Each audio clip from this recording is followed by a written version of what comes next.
Live. Everywhere.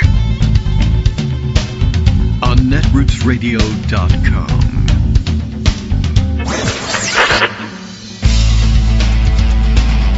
David Waldman. Kagro. In the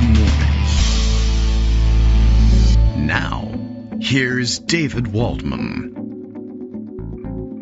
Hey, good morning, everybody. How you doing? It is Tuesday, March 10th. We've reached double digits in March. We're making our way through this year. As it happens, nobody is able to stop time. Not that we're trying, but, all right. Well, you never know. We don't know what kind of plans, if any, might be afoot in the Trump administration. We don't know. And to be honest, I don't think I read enough of Project 2025 to know for sure that there's no plan to freeze time or blot out the sun. But I was depending on everybody else to do that one. All right. Well, I've got lots to catch up on as well.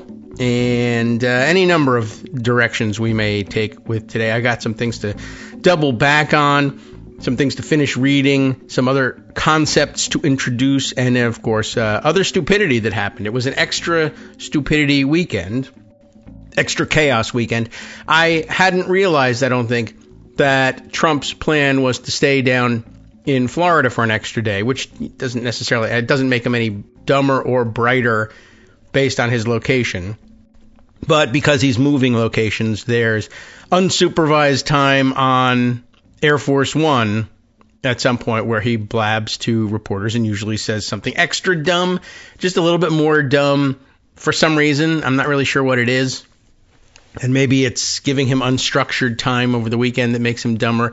And then they're more structured in the White House. I mean, it's a dumb structure, don't get me wrong. Every time I look at the public calendar for Trump, I'm astonished at how they block his day out. The president has executive time from, like 9 to 1.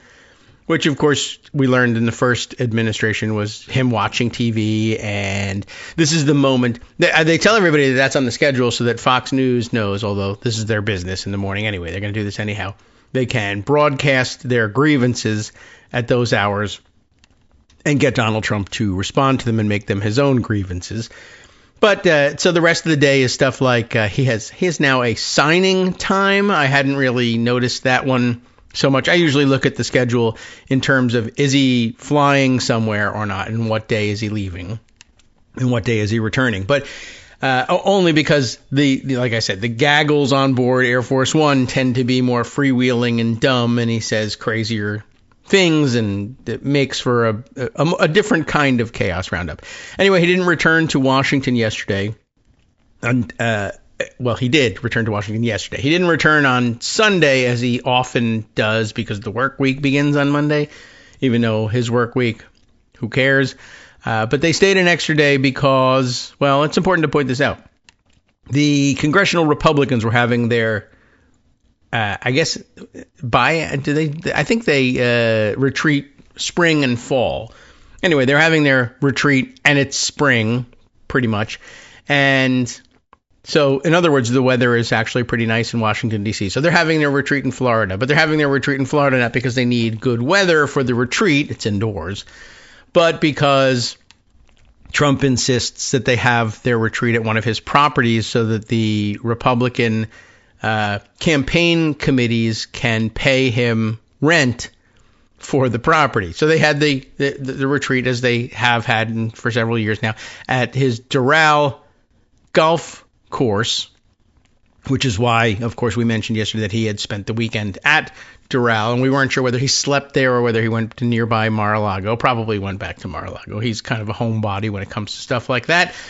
But, it was a profit opportunity. We forgot to mention that yesterday he was forcing the Republican Senatorial Campaign Committee and the National Republican Congressional Committee to cough up bucks or maybe they can't. I don't know whether they have a separate pot of money for the conference activities. Probably. At any rate, somebody had to pay him to hold an event at one of his stupid locations so that he could profit off of this thing. And that's mentioned nowhere in the news because it's old news and everybody knows that already. So we just don't say it anymore, which is one of our problems. And I don't know. this is what we do on the show, is occasionally we point these things out. Reading the news critically, I guess, is really what's going on here. There's a flood of criticism this morning in my Blue Sky feed, complaining about the very nature of the New York Times as a complicit organization in underplaying just how bad Trump is, or saying washing the things that he does. And it's all true. And it usually comes in the context of, well, don't subscribe to the New York Times. And I get the point. But we do cull so many of our stories from there. But I guess I make myself feel better for doing that by at least, clinging to the hope that we're reading the thing critically. It was just an interesting perspective, and it's a professional perspective from Oliver Willis, who's, describing the extensive work that he's done in trying to highlight the damage that the New York Times can do with some of their dumber assumptions and their internalizing of Republican rhetoric over decades. And he's absolutely right, but it's describing, his revelations, which, are real revelations. And he's describing also a lot of the work that he did at Media Matters, which helped call out Fox News for many people who, even weirdos like Jake Tapper, who until very late in the game continued to insist, no, it's an honest news organization. There are good people working there, et cetera, et cetera.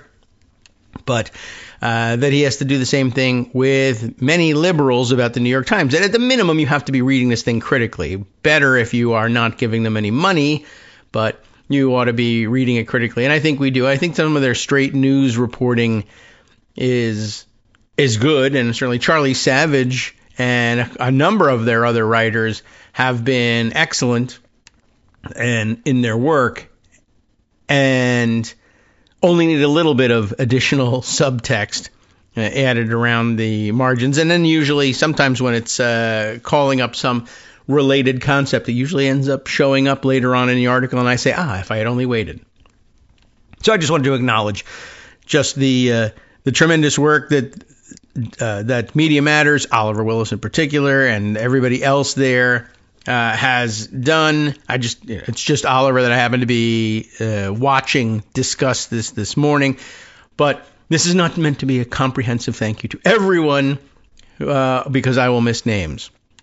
But a tremendously important mission there, and they make a good point. However, we will almost certainly be turning to the New York Times anyway, for at least some of the background information about today. All right, one of the things I needed to turn around and do today, just as we were exiting yesterday, I forget what story it was that we were doing dead last yesterday, and I tried to sneak something in under the wire, and I missed an important detail that Justice reminded me of. If I actually go and take a look at the list of items I sent to Scott yesterday, it'll probably be dead last on the list. It was the Cassidy Hutchinson story. So, to reset where we were reading something from Friday, a CNN exclusive, we were told, in which we found that Gop lawmakers, and it matters which Gop lawmaker it is, that's the point that I wasn't able to get across on yesterday's show, push for charges against former White House aide for January 6th testimony to catch up to where we were. That former White House aide, Cassidy Hutchinson. And, so the basics of it are that Barry Loudermilk is the Republican representative making a criminal referral of Hutchinson to the Justice Department on the theory that she lied, that she perjured herself in her testimony before, I guess, the January 6th investigative committee in the summer of 2022. And I don't know who else. I guess there's one or two other names backing him up in the call for an investigation, because if not, then we have to come back to the headline and say, well, it's not GOP lawmakers, it's one GOP Gop lawmaker. and it makes a difference. I don't think I gave the names of the reporters on this story yesterday. Caitlin Polentz, Annie Grayer, and Evan Perez. And let's see if I can't pick up about where we left off. Loudermilk has long attempted to reframe the public perception of events at the Capitol. And one of the reasons I wanted to come back to this is Justice Putnam reminded me of what one of those reasons for attempting to reframe the public perception of the events at the Capitol on January 6th actually was. So, he's attempting to reframe the public perception of the events at the Capitol, including by scrutinizing the House committee that investigated the Capitol riot and found Trump was directly responsible, that's the quote, directly responsible for the riot. Loudermilk's referral was co-signed by House Judiciary Chairman Jim Jordan. Okay, so there we have Gops lawmakers, who chairs the committee under which Loudermilk is running the probe of January 6th. And I mean, you'd want to get the chairman sign off. And I imagine if there were other signatures on the letter, they would mention them. So we're talking about two Gops members, Gops lawmakers, one of which sort of ex officio signs off on, this dumbass is under my jurisdiction. But I don't disagree. He would otherwise attempt to block it, I think. At any rate, the Justice Department's press office didn't respond to any comments. They couldn't get any comment out of Loudermilk. He's just like silently referring Cassidy Hutchinson for criminal investigation. And of course, they do point out here that one, that's not uncommon. Congress does do this from time to time.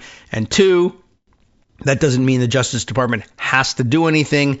Or statistically, it's not even particularly likely that they will do anything. But this Department of Justice likely will. They're looking for these kinds of cases, as you know. So let's see. A referral and possible Justice Department action against Hutchinson could refocus attention on a fraught aspect of the work years ago of the House Select Committee and prosecutors. It also comes at a time when the Trump administration has pursued politically charged criminal cases against former government figures whom Trump considers opponents. Letitia James, Lisa Young, and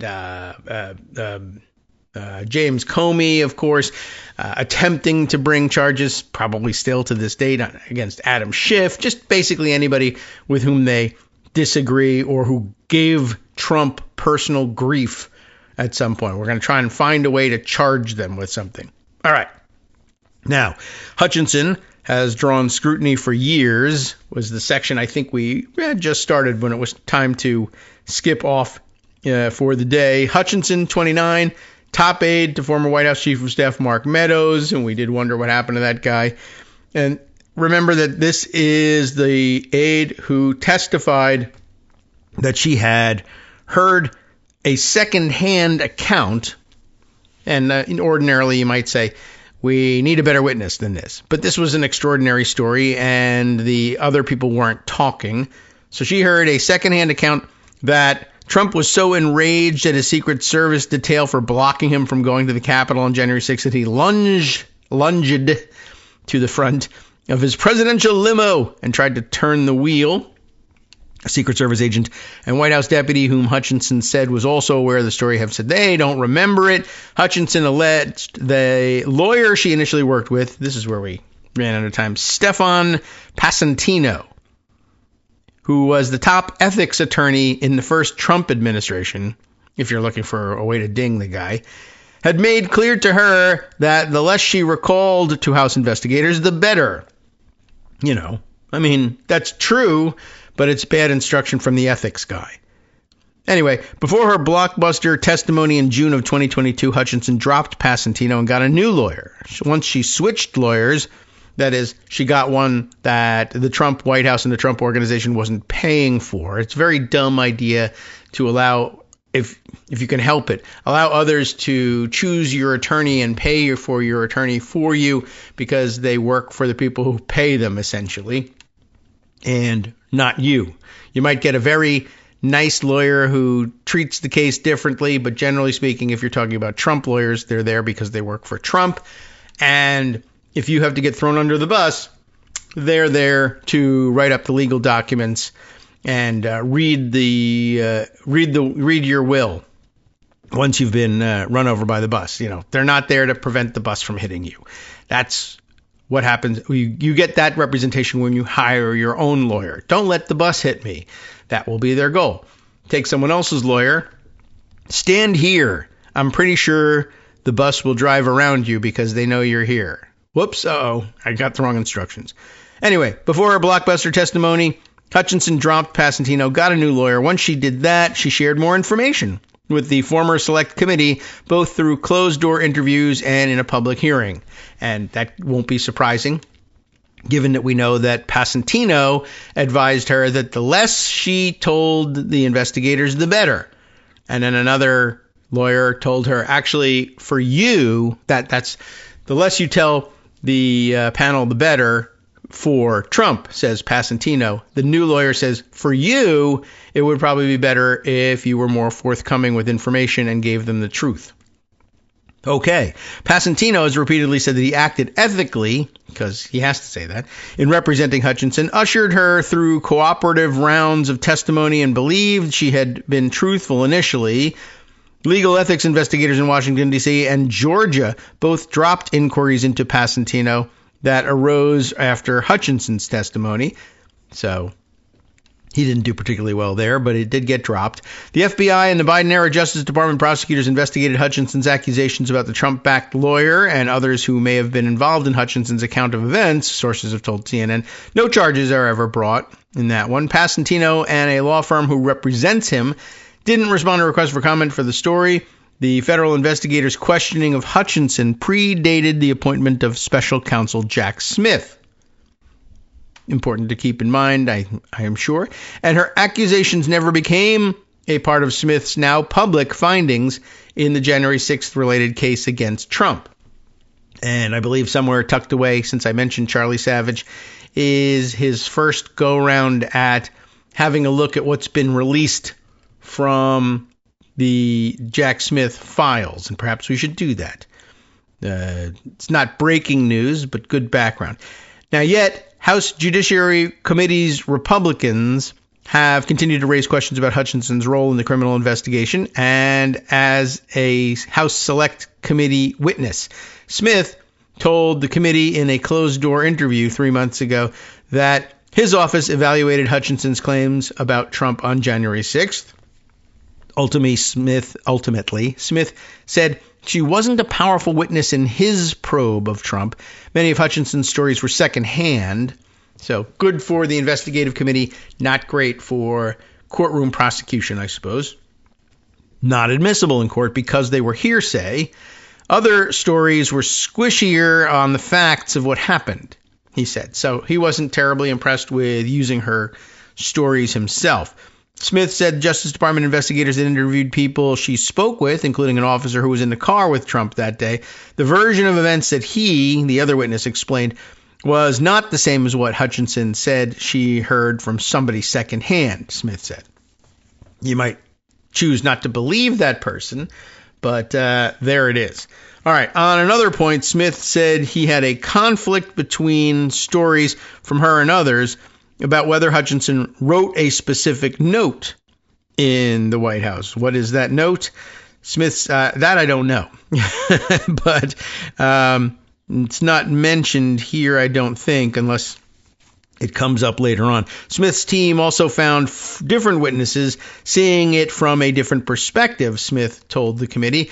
When asked about a story Hutchinson told of Trump not wanting his supporters to go through a security check for weapons at his January 6th rally on the Ellipse. That one, I think, made famous for us by the quote that supposedly went with it, but I guess Smith hasn't established it as fact, of Trump saying to get rid of those metal detectors because they're not here to hurt me, although we're not sure whether he said they're not here to hurt me or they're not sure here to hurt me. They might be here to hurt other people, and I hate those other people. Get rid of those metal detectors.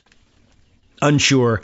But, I guess this is, part of the story that gets ignored by, I think, Republican partisans, or at least MAGA partisans, who are sure that Smith was making a targeted investigation and was biased in his work and just looking for materials with which he could destroy Trump. And you see that obviously he was quite thorough in sussing out stories from both sides and getting as many perspectives as possible and making sure that the stories matched. And if they didn't, well, then they just weren't really a big part of his investigation. Smith declined to assess how reliable Hutchinson's testimony was. I don't recall reaching any sort of conclusion like that because we were, again, far away from trial. Oh boy, did they keep us far away from trial. He told the House Judiciary Committee. We hadn't made a final determination. Another former Justice Department prosecutor, Thomas Windom, it's Windom, in case you're looking him up, who worked on the January 6th investigation before and during Smith's special counsel tenure, has already been referred by the House Judiciary Committee to the Justice Department for criminal prosecution himself. Thomas Windom, poor guy. The committee has accused him of obstructing the current congressional investigation, looking back at the January 6th work. So, of course, the January 6th work investigating Republicans for obstruction of the public duties of counting the electoral college votes and obstructing the investigation of that obstruction. And now they are investigating the investigators for obstructing the current investigation of the previous investigation of the obstruction by Republicans of the investigation into the attempt to obstruct the counting of the electoral votes. It's a complicated picture, but I guess you can, turnabout, obviously, we're told, being fair play.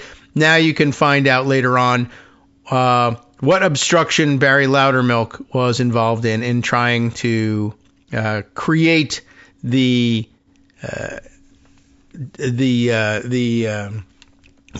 image of a January 6th committee itself committing obstruction in its obstruction investigation. Who's investigating the investigators? Well, we're investigating the investigators that are investigating the obstruction of the obstruction. I don't know what you investigators are investigating, but that's where your eye ought to be. Windom hasn't been charged with a crime, in case you were wondering about the odds for Hutchinson. As they mentioned earlier, it doesn't necessarily lead to anything. In an interview last year, the committee didn't ask him explicitly about Hutchinson. According to a public transcript, Windom largely declined to answer questions in his interview following his lawyer's advice. I guess he started out with a better lawyer. So let's see. And I'm reminded down at the bottom, by the way, today being Tuesday, today is the special election to replace Marjorie Taylor Greene. So that seems like a lot of fun, given her weird trajectory and her own role in January 6th. Now, speaking of her role in January 6th, I had in my mind, was one of the members of Congress, and she was barely a member of Congress. And in fact, on January 6th, she would have been a member of Congress for about 3 days, a little bit less.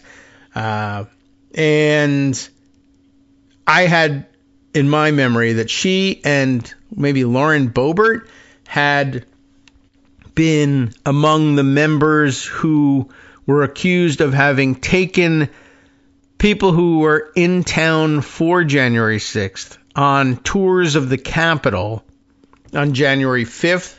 That's that's a lingering background story.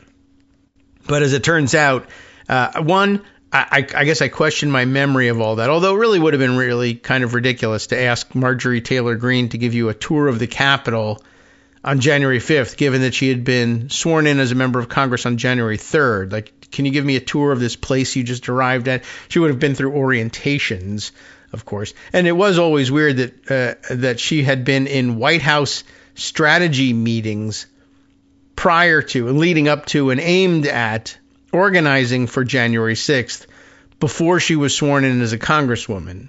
And I mean, she was essentially a total nobody. She wasn't even a member yet, but she had made such a name for herself, I guess, as an online MAGA agitator that they actually took notice of her and brought her into the White House for strategy, I guess you could call it, strategy sessions prior to her swearing in, which I think is extraordinary.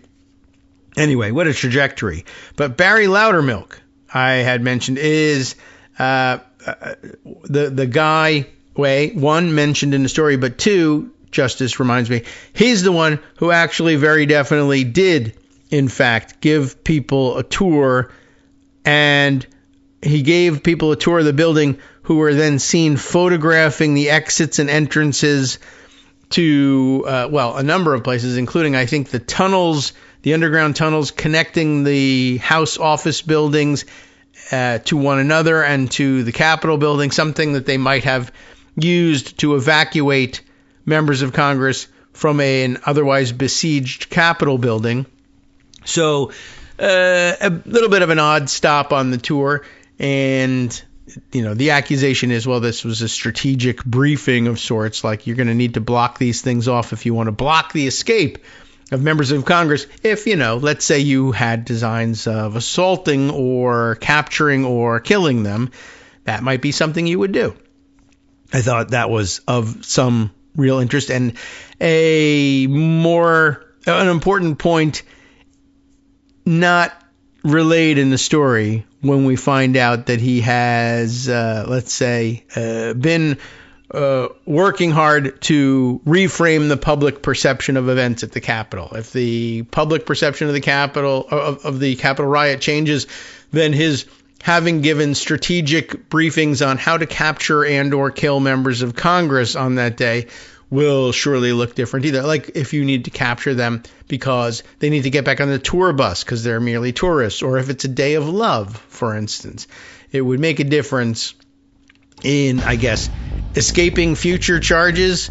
Although, it hasn't really been a great track record. If you're looking to bet on whether or not the next Democratic administration will look backwards, for instance, and charge people this time. I did see somebody else pointing out over the weekend in cynical fashion, but you have to note it.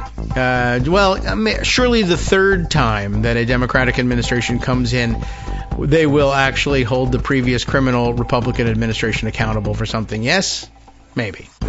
Hi, everybody. It's me, David, still your host for the Kagro in the Morning Show after all these years. Thank you for all your continuing support for the show. And if you're listening regularly and still thinking about getting on board as a supporter, well, the time is now. Patreon.com is the easiest way to make recurring subscription-style payments every month, all year round, to keep us going.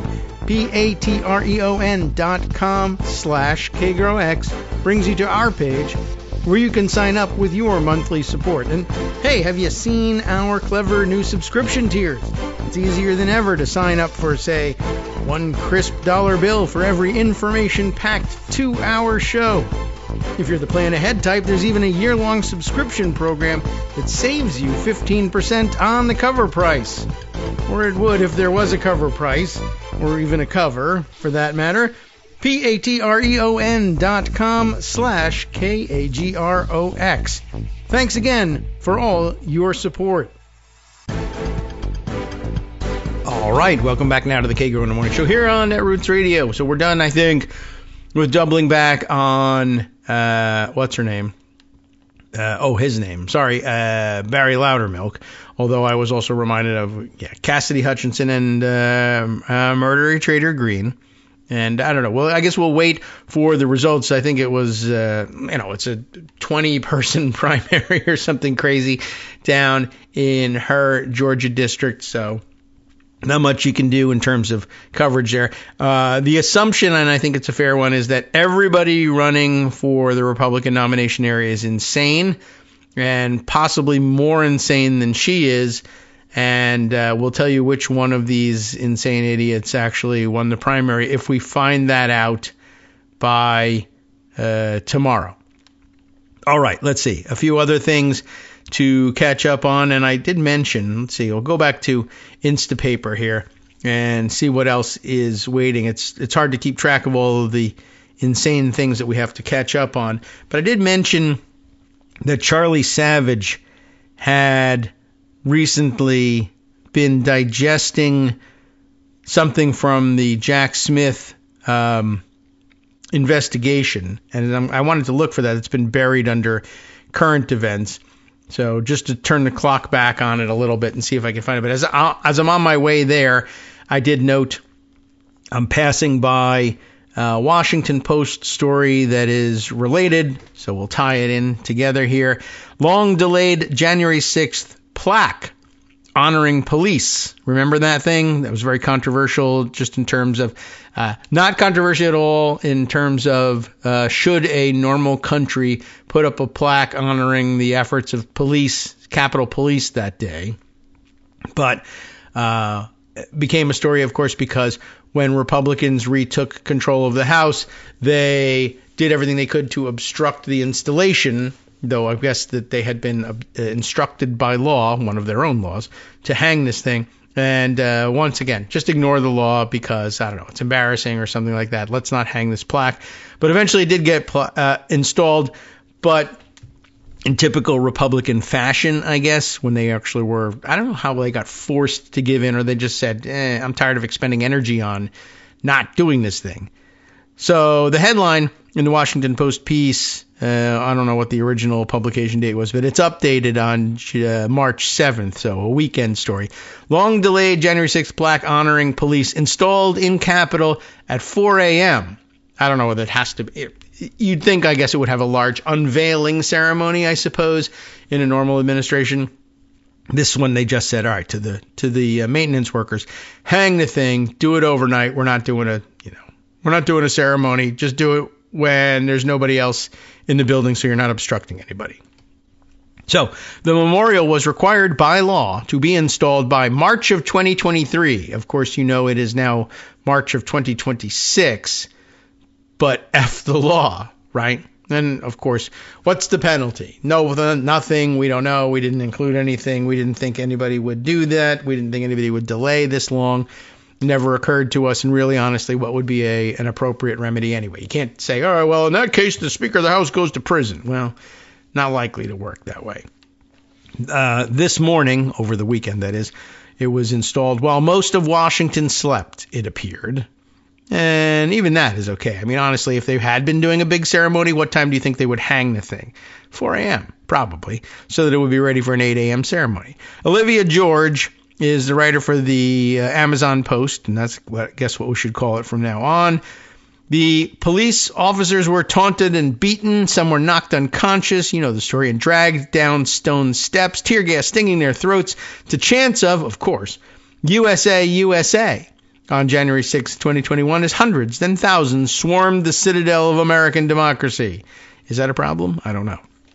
Now, more than 5 years later, and 3 years since Congress ignored its own deadline to install it, a memorial plaque recognizing the service of law enforcement that day is finally on display in the very building they defended from a mob of President Donald Trump's supporters intent on overturning his 2020 election loss. In the pre-dawn hours of Saturday around 4 a.m., staff with the architect of the Capitol bolted the bronze plaque to a granite wall near an entrance on the west front, close to where the armed crowd had amassed, and scaled scaffolding set up for the inauguration. They wheeled the plaque, stored in plywood, across the stone basement floor and guided it through the double doors. They raised the tribute with a jack table and began fixing it in place, the clang of their tools ringing out through the otherwise empty halls. Very flowery. So clearly she was there to witness it, so it wasn't entirely hidden. No announcement, though, no ceremony, no news cameras, just two employees on their routine overnight shift working while most of Washington slept. And either, documenting it in enough detail to tell Olivia about it, or Olivia was there too. But the quiet installation, which Congress ordered completed by mid-March 2023, marks the latest turn in the contested effort to remember January 6th as Trump continues to reframe the riot as patriotic and the rioters as victims of a weaponized justice system. Congress passed that law in March of 2022, mandating the installation of a memorial plaque within a year, and instead the plaque sat in the Capitol basement surrounded by maintenance equipment. It lists the names of almost 24 local, state, and federal law enforcement agencies, including the D.C. Police, the U.S. Secret Service, the U.S. Capitol Police, the National Guard, and the Maryland and Virginia State Police. Democrats have pressed for implementation in the years since, saying the only thing keeping the plaque from public view was that House Speaker Mike Johnson had yet to instruct the architect of the Capitol, which oversees the complex, to install it. A spokesperson for Johnson at the time argued the project was, quote, not implementable. Some lawmakers took it upon themselves to memorialize the law enforcement response, mounting copies of the plaque outside their office doors. Anyway, it's now up. Some complaints I have seen online about the location, that it is in an area that will not normally be visible to public visitors either at all or very few of them. And that may or may not be by design. I am not certain whether the law dictated the location of the plaque. Probably not. But anyway, it's an interesting thing to note. And some good points here that I don't want to totally skip over. Who are we talking to here? Harry Dunn, right. Former Capitol Police Officer Harry Dunn is commenting here and noting, for, among other things, I never thought honoring police officers would be this controversial. That is interesting, isn't it? In January, senators passed by unanimous consent a resolution ordering the display of the plaque on the Senate side of the Capitol building until the plaque can be placed in its permanent location. They weren't hanging it. So Jeff Merkley and Tom Tillis actually got together in this. And once I don't know whether this was in January. So yeah, last summer he said he would retire.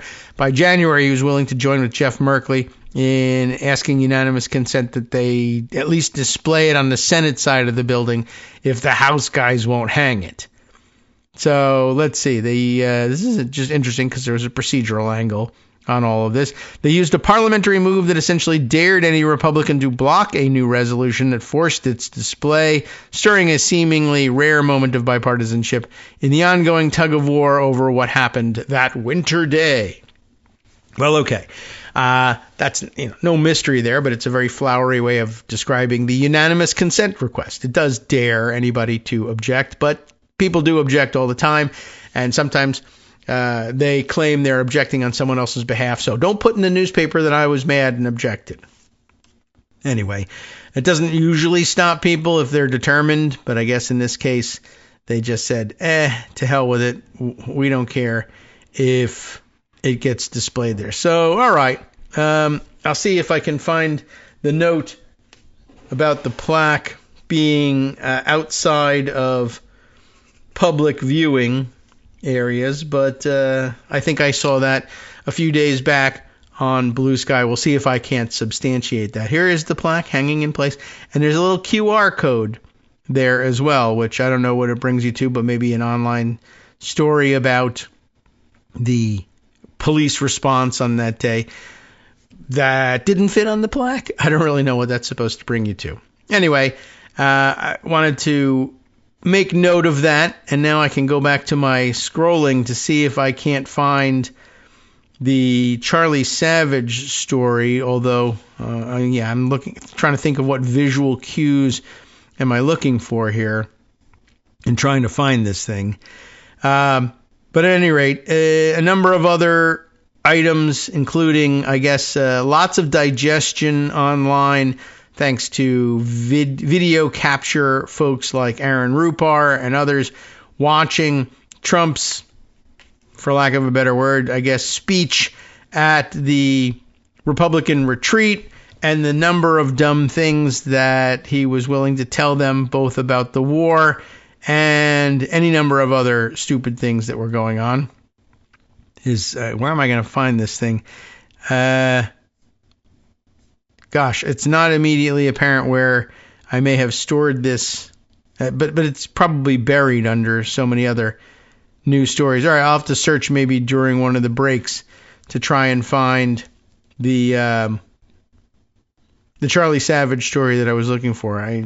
No visual cues here. So, okay, on to some of the other dumb things that happened over the last day or so.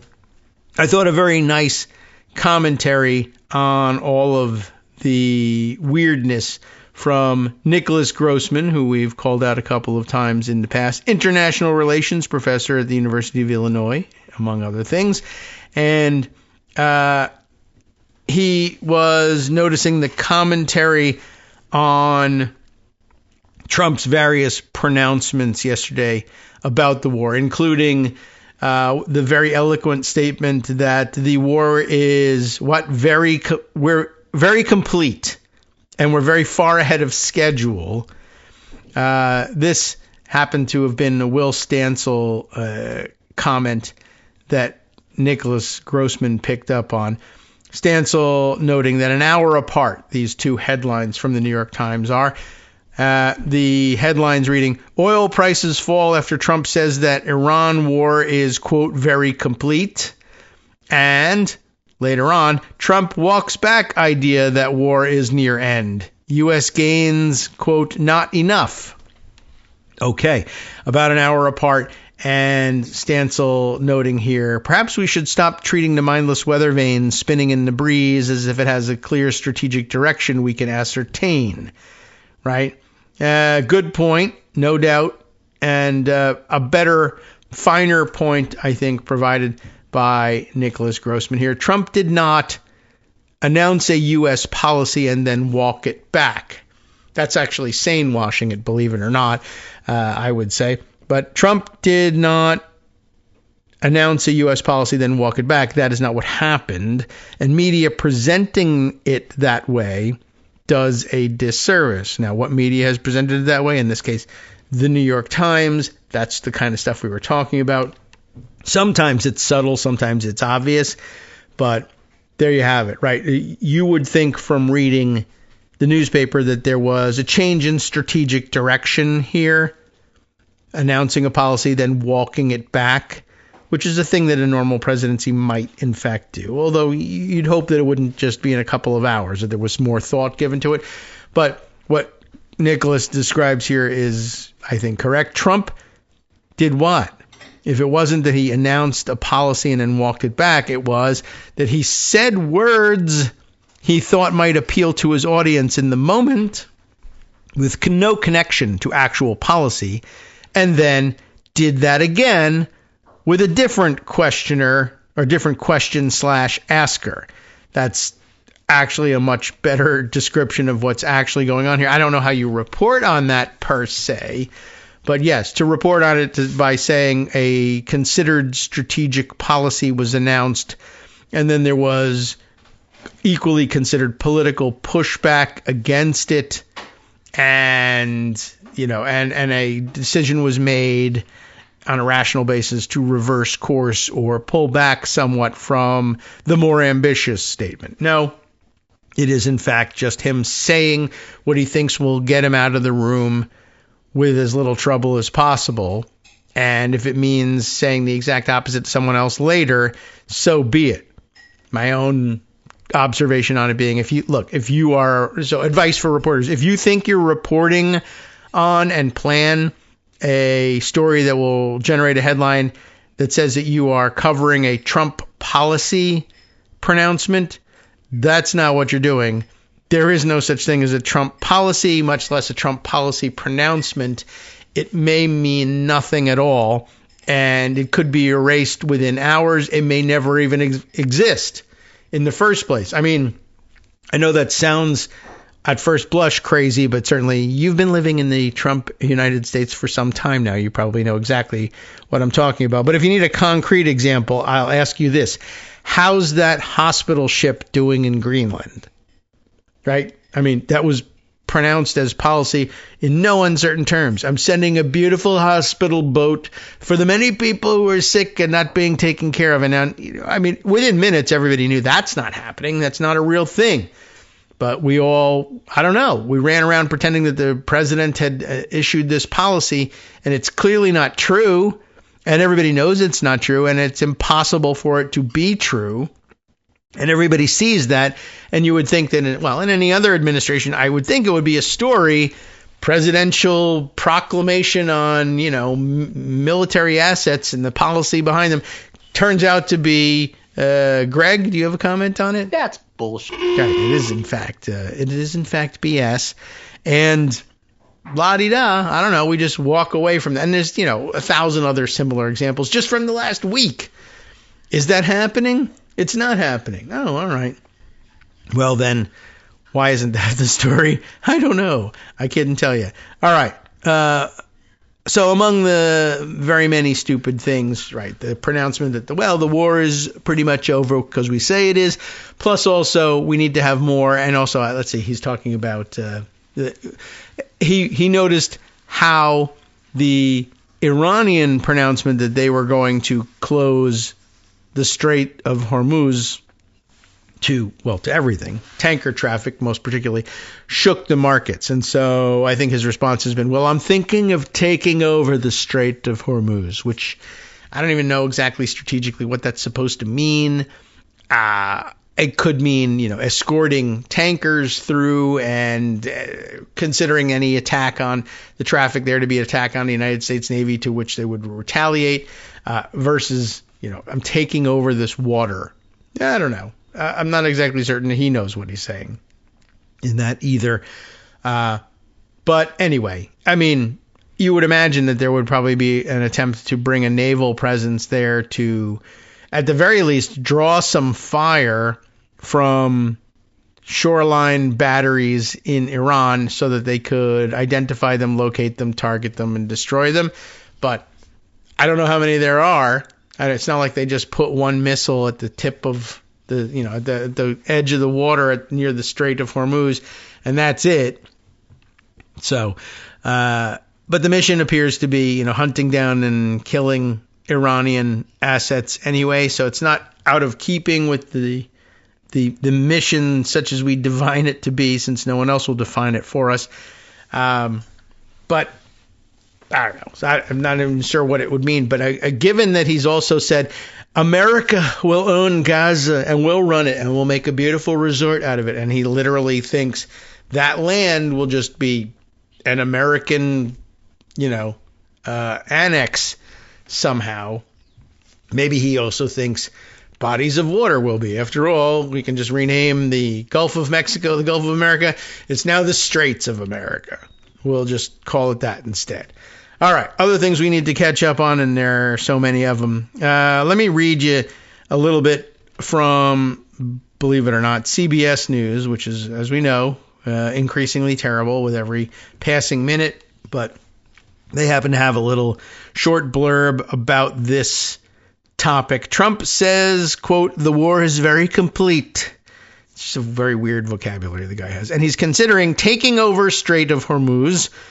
In a phone interview with CBS News on Monday afternoon, literally phoning it in, President Trump said the U.S. war with Iran could almost be over. I don't know how the Iranians feel about that one, but they're also party to the war.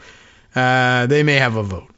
I think the war is very complete, pretty much, the president said, speaking from his Doral, Florida golf club.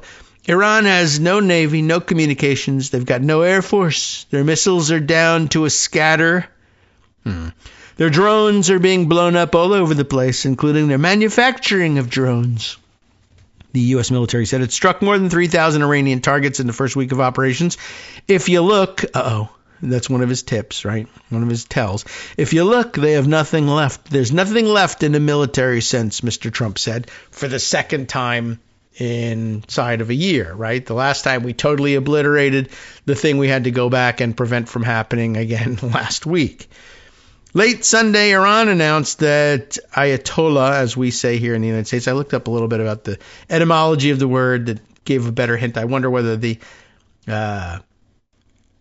pronunciation is a little closer to Ayatollah, right? Ayatollah Mojtaba Khomeini, Mojtaba, I'm sorry. I got that one backwards.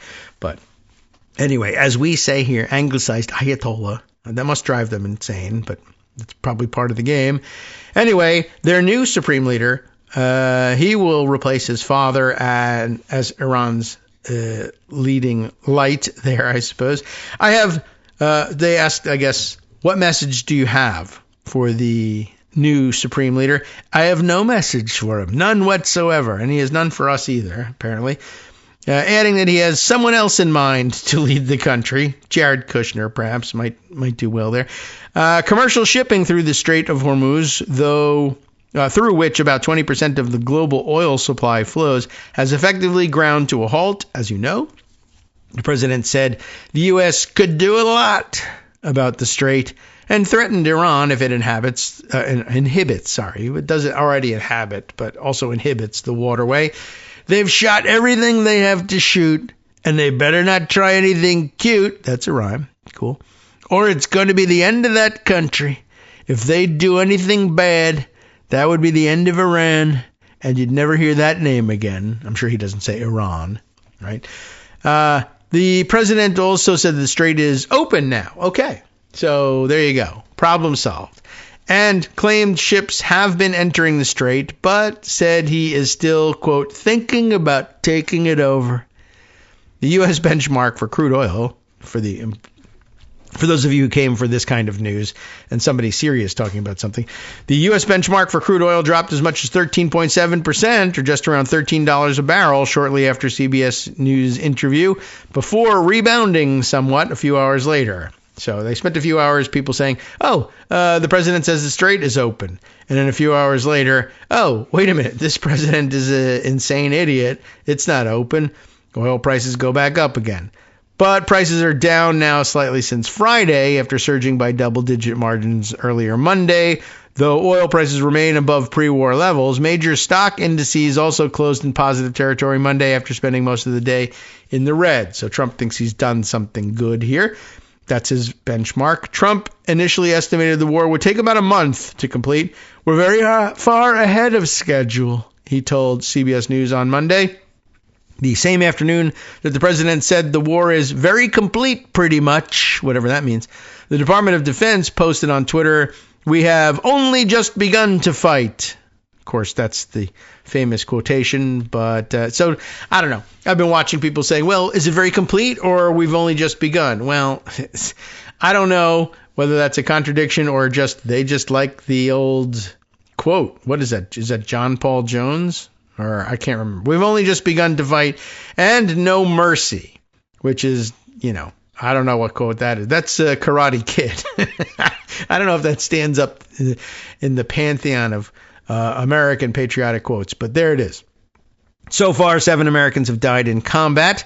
Later Monday, Vice President J.D. Vance will attend a dignified transfer of the remains of Army Sergeant Benjamin Pennington, who died of injuries he suffered in a March 1st attack at Prince Sultan Air Base in Saudi Arabia. He asked whether he thought the war could wrap up soon. The president, I'm sorry, they didn't ask the vice president because he might say something different. They asked the president again, do you think the war is going to wrap up soon? Wrapping up is all in my mind, nobody else's, which is of an answer, but there you have it. So again, if you're spending time trying to decipher the policy here, don't bother. Trump doesn't announce, discuss, or understand policy, period. End of sentence. So I don't know. Maybe as part of that retreat yesterday, it looked like he was answering some questions from maybe some young Republican activists, and we got some indication that there was resistance among young college-age Republicans, like, hey, maybe we don't really want to go to war. Maybe we don't like the idea of being told that we might end up with boots on the ground in Iran because those might be our boots in the end. And it's not particularly popular. But somebody really pressed him on a question, and it looked like it was a TikTok reaction video, some that I might have seen, maybe some podcasters who were reacting to this kid's very pointed question and marveling at the fact that Trump wasn't attacking him. But maybe it was because it was a Republican event and he was told that these are young Republicans. And of course, giving it, a relatively dumb answer, which was and he was asked, though, you have said that the school was bombed by Iran, that they blew the school up and they're the ones to blame. How come, essentially? Well, one, what you're claiming is now that we've seen video that's allegedly video of the bombing attack happening, such that you can freeze frame right before the explosion and see the missile coming in. And then, clearly enough to be able to identify it. So the kid says, what you're saying is that the Iranians have, one, acquired a very advanced Tomahawk cruise missile, and two, rather than either using it against the United States troops or reverse engineering it and trying to build their own cruise missiles or whatever, they've gotten a hold of one and they used it to bomb their own kids' school. which I'm sure the theory is supposed to be in Trump's mind. Yeah, they did that to make it look like we did it. But I would think that getting a hold of a Tomahawk missile would be a more valuable asset than that. Let's use it to frame the United States by murdering our own kids. I think they'd use it differently. But what do I know about how the Iranians would react to that? But he said, well, Iran has Tomahawk missiles. They got a hold of them. We sell them all the time. Now, not to Iran. We're not supposed to be selling them. But he just sort of casually hinted that that there was a third party market, a resale market for Tomahawk missiles. But he did ask him, how come nobody else in your government is saying this? I mean, you said it on your plane yesterday with your Secretary of Defense standing right at your shoulder, and he was asked as a follow-up, do you think that's what happened? And he said, we're investigating. And Trump's answer was interesting. Why did you say that if nobody else is saying that? Why are you the only one saying it? And why are you saying it if everybody else is being more cautious about it? And Trump's answer was just, well, I didn't know enough about it, essentially saying I didn't know enough about it to be able to comment in an informed manner. So why did you? I don't know. It was a startling, admission to make to some student questioner. I thought that was kind of interesting as well. And I don't know. I wasn't expecting it, I guess, is all I can tell you. All right. So what else did I want to add to this? Yeah, I don't know where this was going after reading you the CBS News clip here, but I think it's time to switch topics and also run through a few other things sort of waiting for attention in Instapaper here. I'll see if I can find you the Charlie Savage thing and a few other things that are worthy of our attention in the second hour here. Many other developments in clearly important news and also in clearly unimportant, extremely stupid, but weird news that I guess you kind of have to monitor to know and understand what jokes people are making online these days, having to do with Trump's weird obsessions, not just with transgender kids, but other people's shoes. Do you know what I'm talking about yet? Okay, welcome back now to our hour 2 here of the Kagro in the Morning Show. I wanted to let you know, one, I did find the Charlie Savage article during that very brief break. And it's rather extensive, but I'll let you know what it was about. A newly unsealed hearing transcripts from the Trump investigation. Got a hold of some of the, I guess pre-trial hearings and motion practice in the Jack Smith investigation. So something it's worth doubling back on and getting some information on. But I promised you something dumber and less helpful and informative before we go. Are you aware of Trump's weird shoe? I don't know. You couldn't call it a shoe fetish. It's not exactly that. But I think we've made mention of this before, that was it Marco Rubio that he had made the observation, hey, you've got, he said, you got really crappy shoes. He didn't say crappy, but I don't know. This is how my clinging to normalcy and sanity in the Trump era is not repeating every expletive that he says or that people say about him. I don't know. It's not working very well. At any rate, he saw, I think it really was Marco Rubio show up to a meeting and basically said, you got crappy shoes. I'm going to give you some shoes. And now apparently this is expanded in practice, just as, it's bizarre and disturbing to find out that with all the things going on in the world and all the problems that we have and all the problems you're creating and are supposed to be overseeing a sensible exit from, you're instead talking about, well, the ballroom is going to be so big and beautiful, and I picked these beautiful gold curtains and glue more gold crap to the walls, and now I don't like your shoes. Apparently this has become a real thing, and the Daily Beast, I guess they're made for covering this sort of thing over at the Daily Beast, and I don't know whether I can actually see this thing or not, because it's, I think, protected behind a weird paywall, and we don't always manage to find a way around it, but I'll give it a shot, because believe it or not, I don't know. I think it's important to see at what level of psychosis the president is operating on any given day. And, all right, is this going to reveal it for us? Yeah. All right. Well, the headline on it now is, I feel like they changed it. What did they say? In the Instapaper identification. Yeah, there it is. Okay. Trump's weird fetish for discount dress shoes revealed. As I recall, the part of the Marco Rubio story that came along with, hey, you have really crappy shoes, was that he sent him a pair of shoes. Like, here's shoes. I would rather you wear these. But he didn't stop there. Apparently, he's doing this to everybody. And did he send him some sort of luxury brand of shoes? No. A pair of Florsheim shoes, which, I guess if it had been Nixon, he would say, like a good Republican cloth coat, we're also sending you a pair of Florsheim shoes as opposed to something expensive. But I think that actually runs to Trump's clothing taste. He just sort of, I don't know, has none.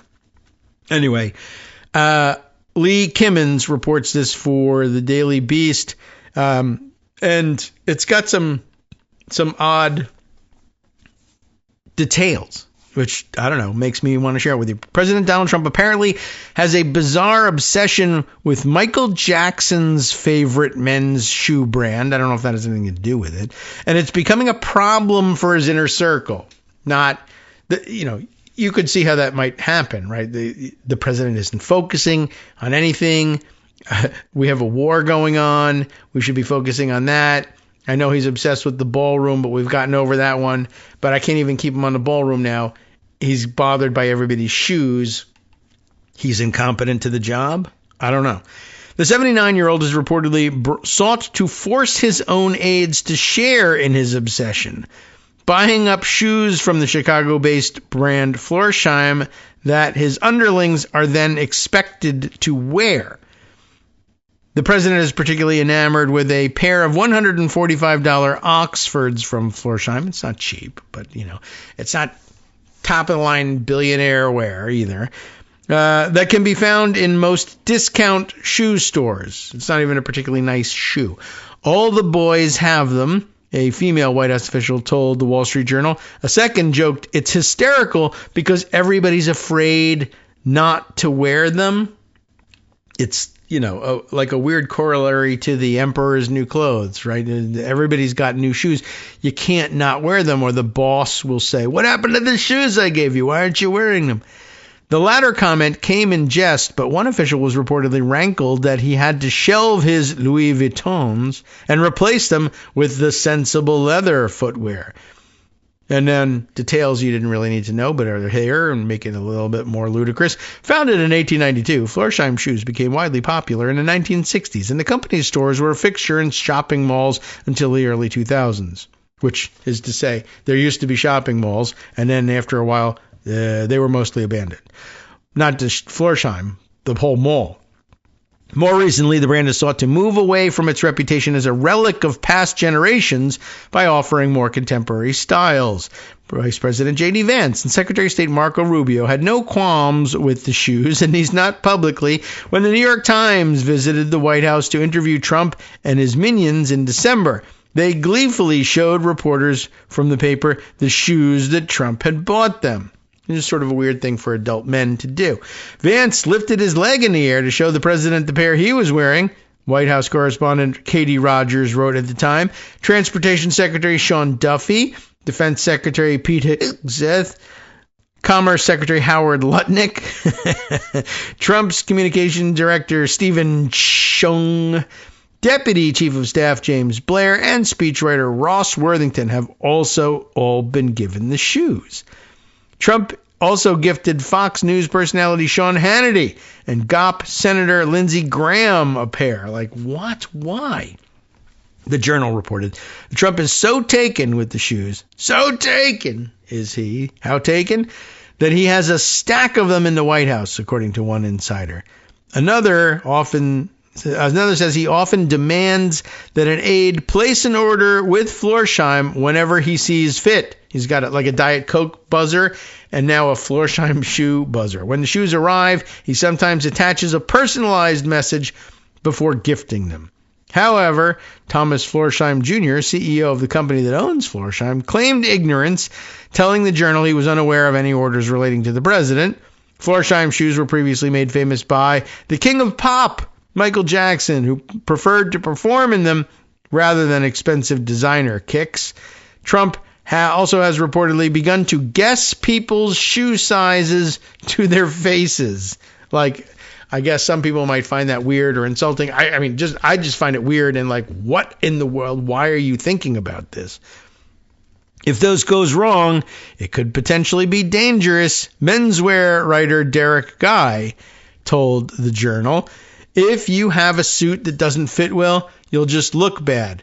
But if you have a shoe that doesn't fit well, you can develop physical issues, he said, and that's true. And it's accompanied here by a close-up shot of Marco Rubio on Capitol Hill in December wearing a pair of these shoes. And now I thought, by the way, he was buying everybody brown shoes, which is weird. But I think, well, these shoes are black. So I was wrong about the color. But I think he might have been possibly he was replacing people's crappy-looking brown shoes. And I can get with that if they're wearing them with a blue suit, which they usually wear to try to imitate the boss there. But anyway, this picture of Rubio on Capitol Hill, it's pretty clear he's wearing shoes that are too big for him.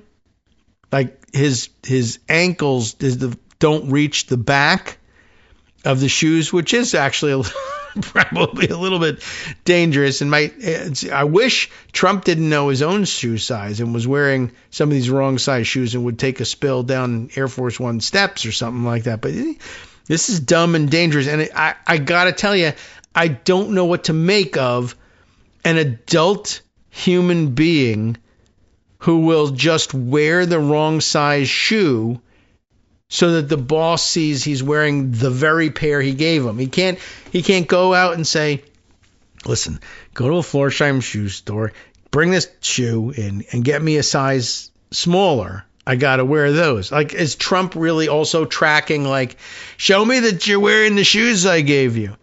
Right here, boss. Those aren't the shoes I gave you. Show me the size. Remember, I guessed you wore a 10.5.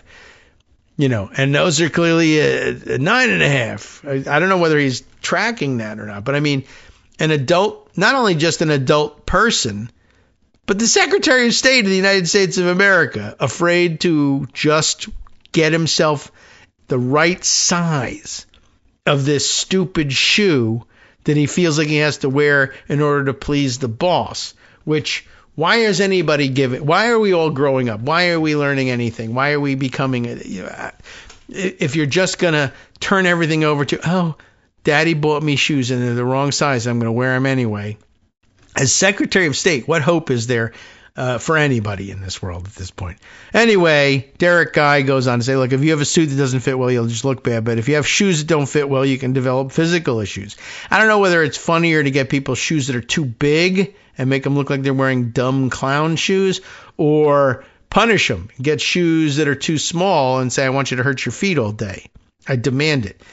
On the same day as the New York Times interview, Rubio, a size 11.5, was photographed on Capitol Hill with ill-fitting shoes. He was pictured embracing Democratic Senator Chuck Schumer, and a wide chasm was visible at the back of his right shoe.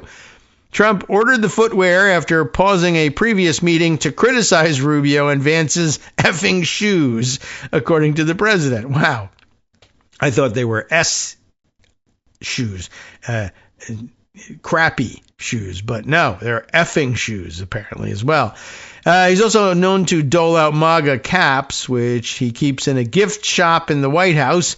Trump also likes to hand out presidential coins and signed photographs of himself. And we know that about him. But the shoe thing, I think, is particularly weird and just revealing of a real, a sickness in the White House, I guess. There's really just no other way to put it, that these people who are supposed to be in charge of vast swaths of the American government are unwilling to actually even get themselves pairs of shoes that fit for fear that the boss will remember I gave you what size shoes, and you got to show me your shoes. I don't know. I really don't know what else to tell you about that one.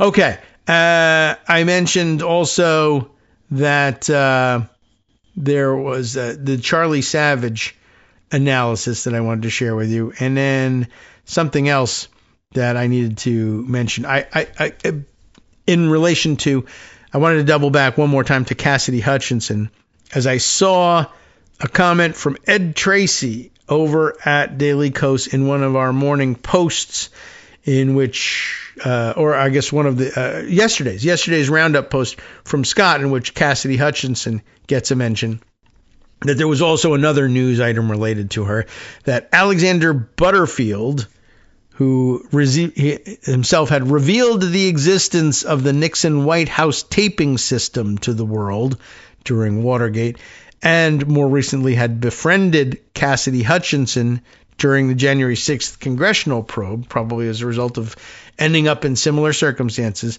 But Alexander Butterfield has died just recently, in the last day or so, at the age of 99. An interesting note.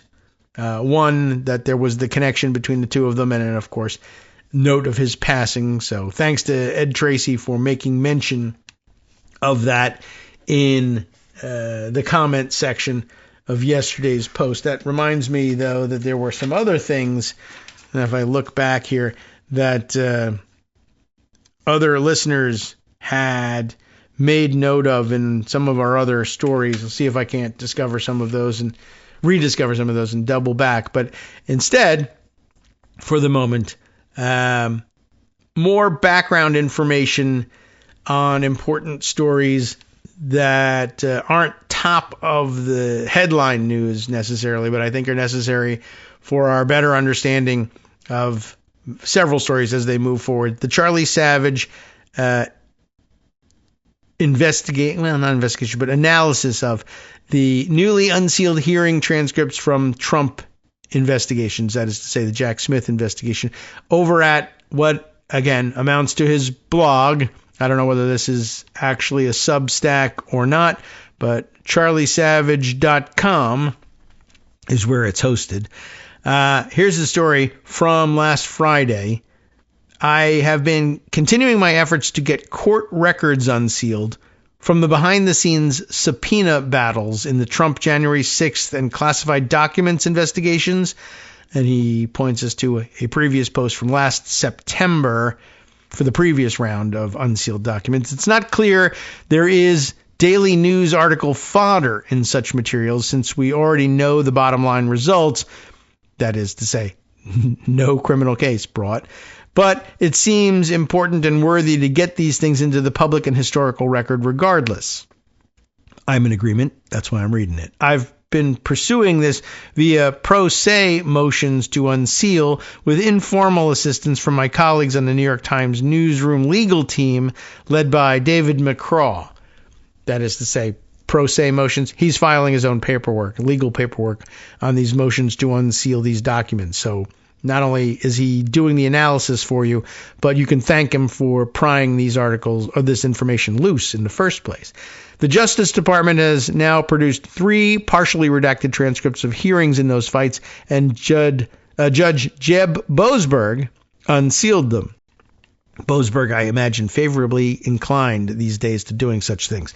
Some bullet points here. First up, a 60-page transcript of a September 22nd, 2022 sealed hearing before then D.C. District Chief Judge Beryl Howell.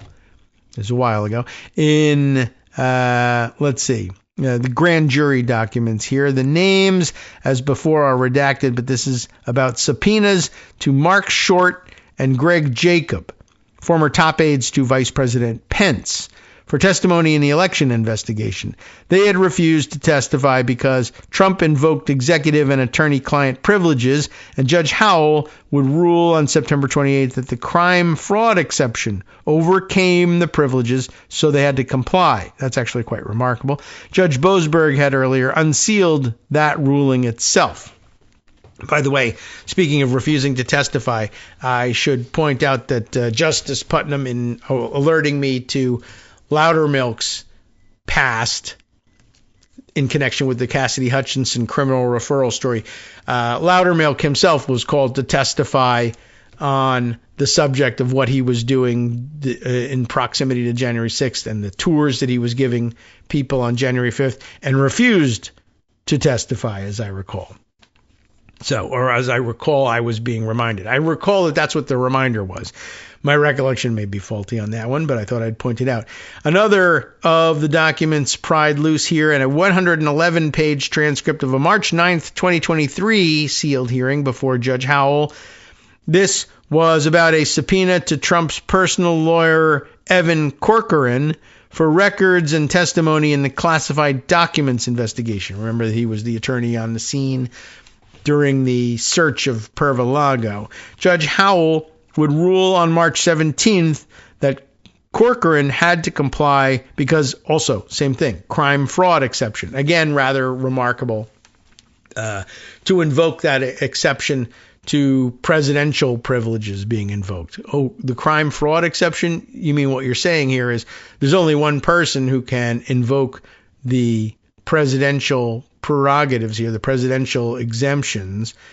And that would, of course, be the president. So to say, yeah, actually, that privilege is overruled by the crime fraud exception is essentially saying, yeah, I find that the president is involved in a crime or fraud here, and that's why we need to release this information after all, or to require these subpoenas to be delivered and this testimony be given.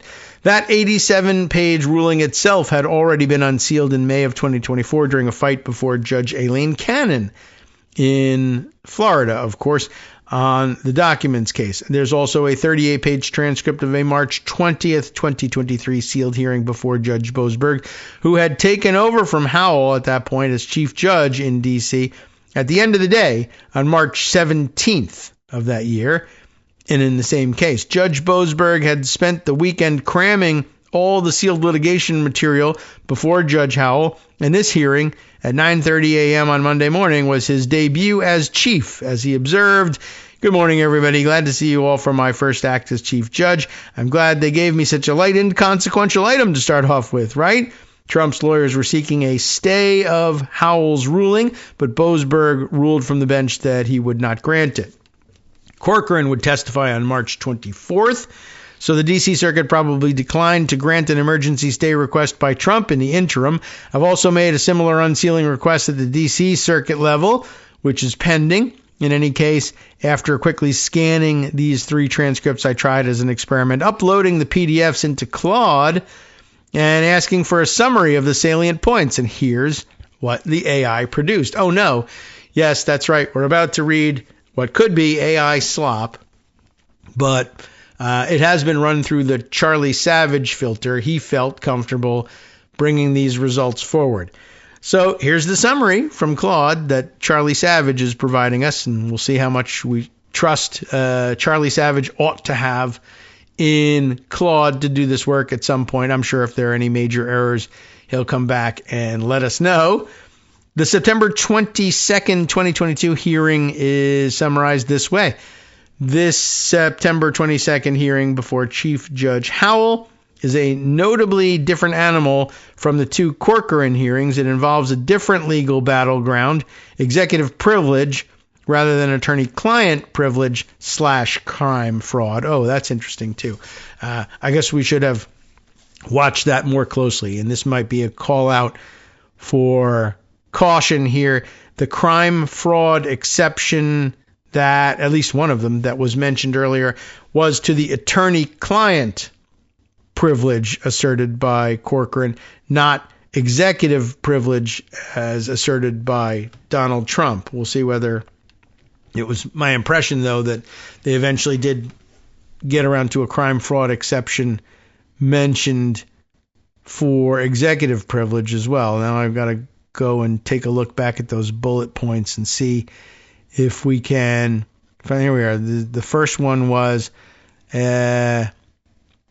Trump, so they had refused to testify because Trump invoked executive, and attorney-client privileges. Howell ruled that the crime-fraud exception overcame the privileges. Not sure whether it's one, the other, or both. All right, back to the summary of the hearings. Let's see. We left off by saying, different witnesses involved different legal battleground. Which kind of privilege it was, executive in this case, rather than attorney-client privilege. Different witnesses. They were redacted, but clearly White House or senior administration figures based on context and a much earlier stage of the investigation. It reads as a genuine Socratic colloquy rather than an adversarial clash, with Howell methodically working through the legal framework before she's even prepared to rule. The context and parties. This is a grand jury matter concerning subpoenas to two redacted witnesses. Trump is an interested party, not yet a target in the formal sense visible here, but obviously central. His counsel are Timothy Parlatore and Evan Corcoran and John Rowley. The government is represented by Thomas Windham. Remember just hearing his name about an hour ago. John Pelletieri and Amanda Vaughn. Windham's presence is notable. He was a senior figure in the January 6th investigation before being detailed to the classified documents matter, and his name here alongside the redacted subject matter strongly suggests this hearing relates to the January 6th / election interference investigation rather than the Mar-a-Lago documents case. Howell's opening tutorial on presidential communications privilege. Perhaps we'll just do these one document at a time today. Howell opens by doing something unusual and revealing. She essentially lectures the parties on what executive privilege actually means before letting anyone give a speech. She establishes through rapid-fire agreement from both sides that the only privilege at issue is the presidential communications privilege, not the deliberative process privilege, which is the species that comes up constantly in Freedom of Information Act litigation. She precisely defines the two-pronged structure. Communications must, 1, directly involve the president or his immediate White House advisors with a broad responsibility for formulating presidential advice, and 2, reflect presidential decision-making and deliberations. She also establishes an important hierarchy within the privilege. Communications touching on military, diplomatic, or sensitive national security matters are core and entitled to the most deference. Then she pins down both sides on the concession that none of the subpoenaed topics fall into that core category. The government agrees readily. Parlatore pushes back slightly by arguing everything relates to a larger national security concern, but ultimately concedes on the specific topics. The government's assume everything is privileged gambit is next. Pelletier's strategy is clever and somewhat unusual. Rather than fighting over whether the privilege actually applies topic by topic, the government proposes to assume the most demanding standard possible, that Trump's privilege claims is valid and stands on equal footing with a sitting president's claim, and then show that the grand jury's need overcomes it anyway under a in re sealed case, that being SB. The two-part SB test is, first, the subpoenaed material likely contains important evidence for the investigation, and 2, the evidence is not available from another source. Howell finds this approach generally sensible, but presses on whether the non-core nature of the communication should factor into the need analysis. Pelletier's answer that the public interest in grand jury proceedings is baked in to the SB importance / unavailability standard satisfies her. This is very weedy material. And it occurs to me that we may want at this point to break off from this and give you, I'll leave you with this. There's an extremely weedy look through what's in these hearings that had previously been sealed, and you should be aware of it because at some point, I think, Charlie Savage is going to say, all right, I do need to digest this into article form, and we'll have to wait for that, I think. This makes good reading for legal analysts, no doubt, and it's important to know that it's out there, and I do think it will begin generating stories shortly, particularly as, I guess, Thomas Wyndham finds himself possibly facing criminal charges if Trump stops ordering shoes for people and gets his focus back on politicizing the Department of Justice.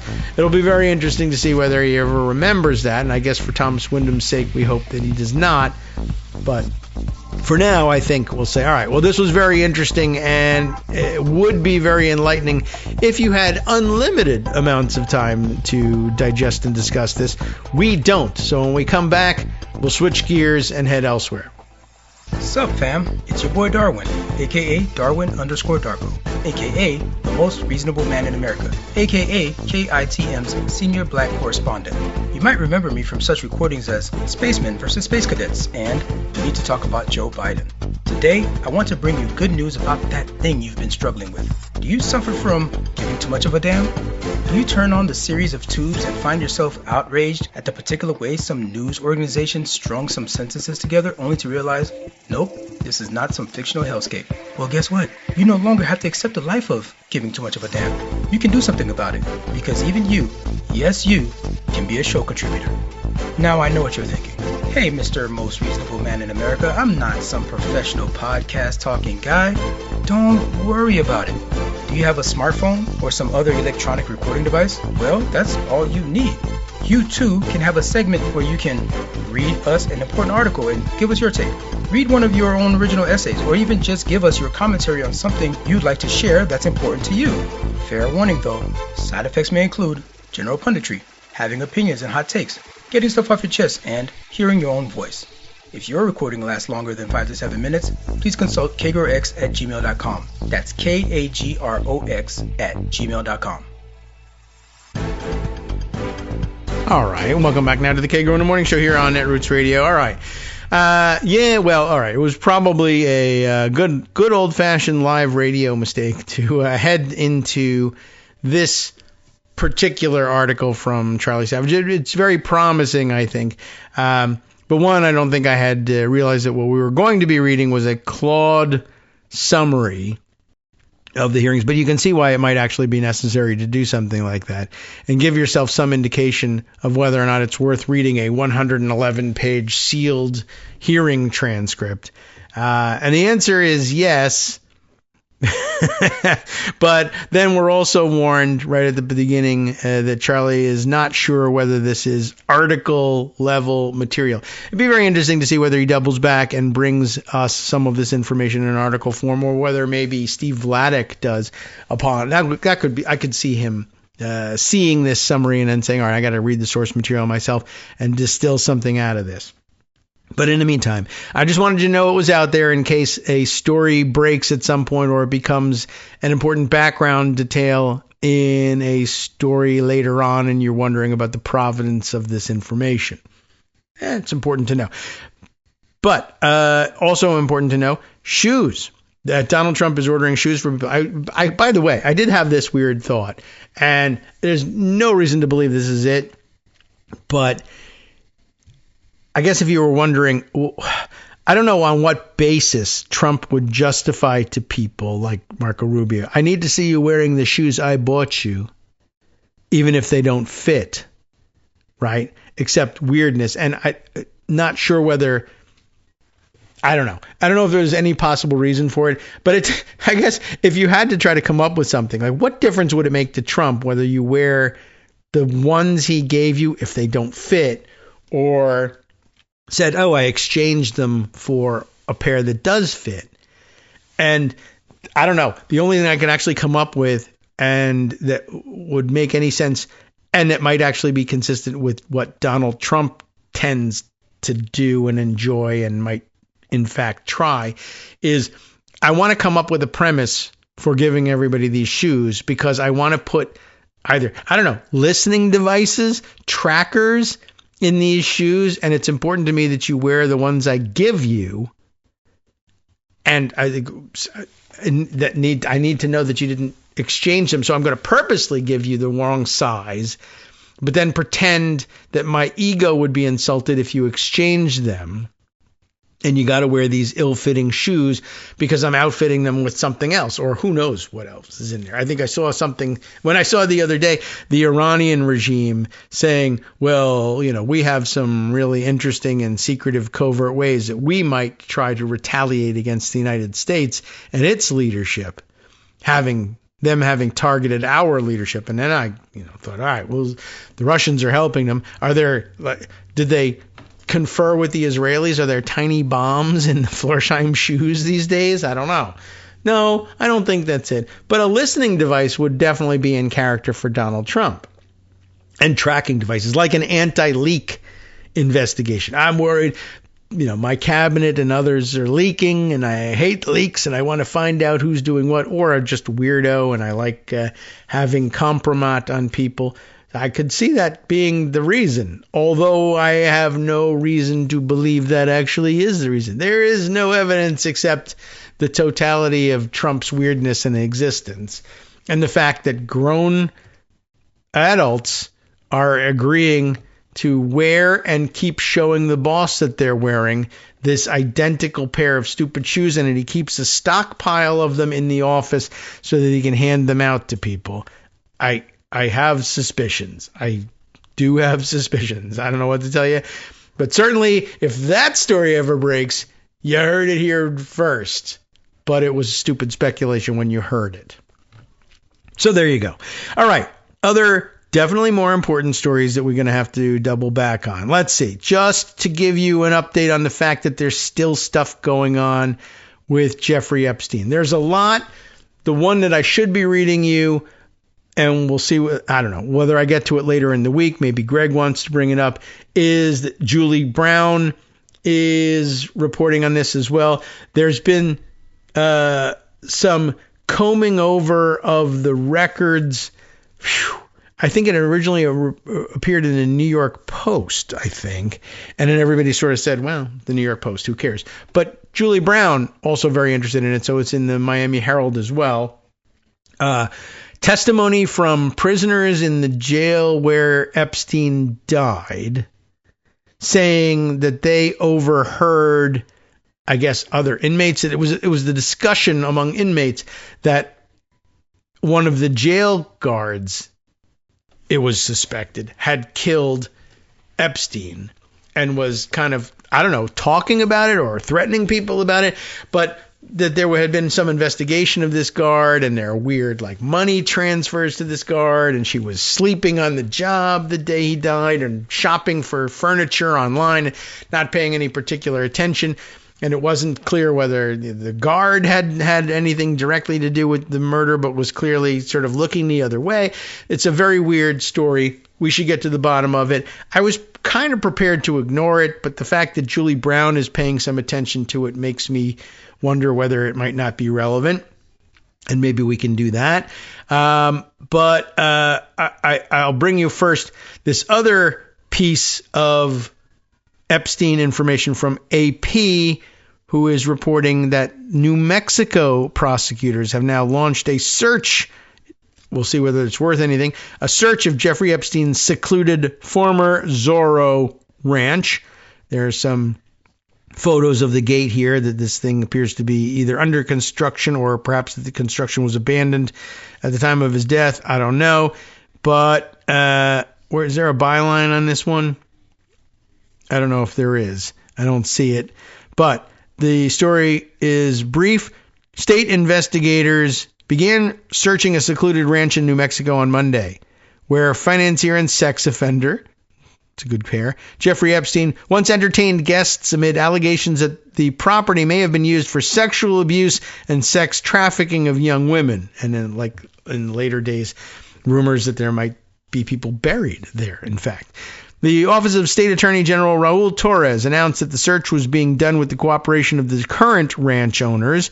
Torres last month reopened an investigation of the ranch. New Mexico's initial case was closed in 2019 at the request of federal prosecutors.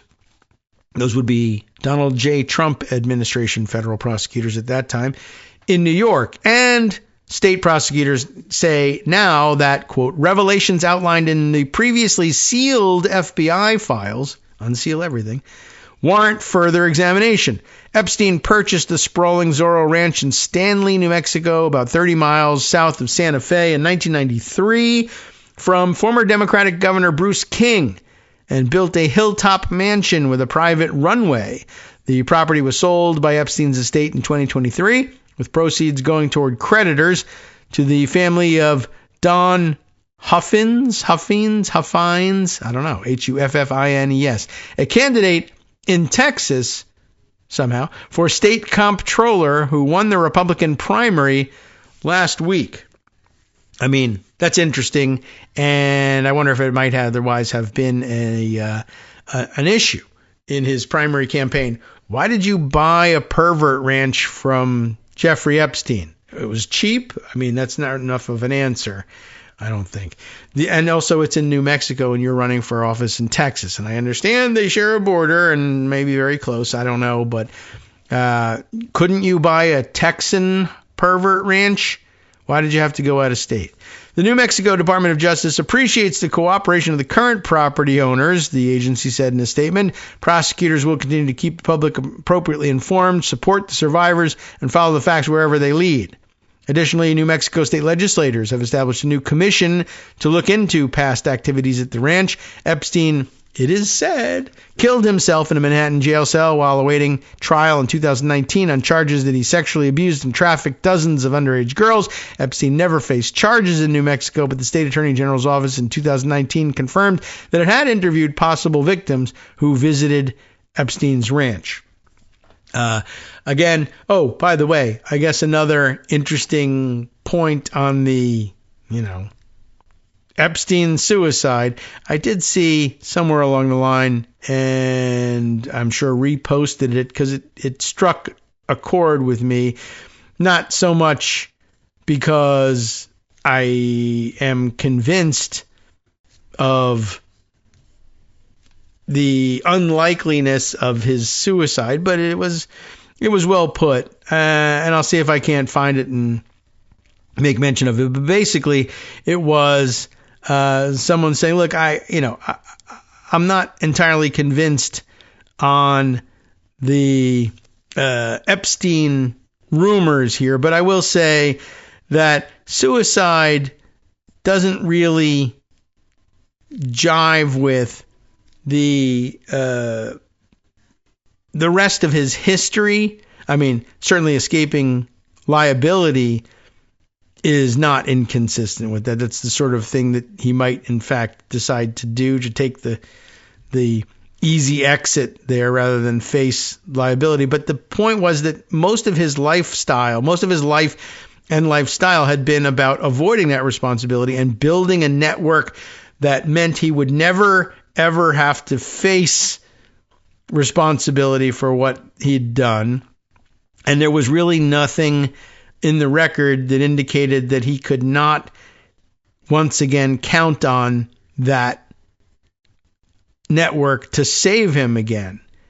Right? There it is. I thought it might be. It's Schooley, our pal on Blue Sky, saying, even before this, my main point of suicide skepticism is Epstein spent a lifetime building a get-away-with-it power network, and I haven't seen a lot to indicate he didn't think they'd come through for him again. That is a good point. And I thought it might be worth exploring. And I mentioned to you that the Miami Herald and Julie Brown got interested enough in this prison guard story to decide to cover it.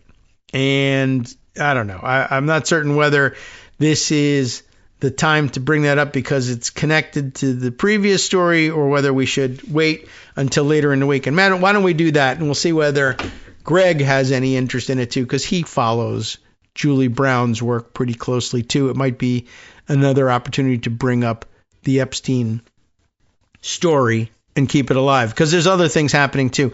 And in that part of the country, we could say this is a segue because we're moving over to Arizona here for this story from I chose the coverage of Democracy Docket. Jacob Knudsen giving us the coverage here. FBI conducting probe of 2020 election in Maricopa County, Arizona. So FBI activity in Fulton County, Georgia, now followed by activity in Maricopa County, Arizona, which, of course, you'll remember was the locus of the Cyber Ninjas investigation. Remember those guys?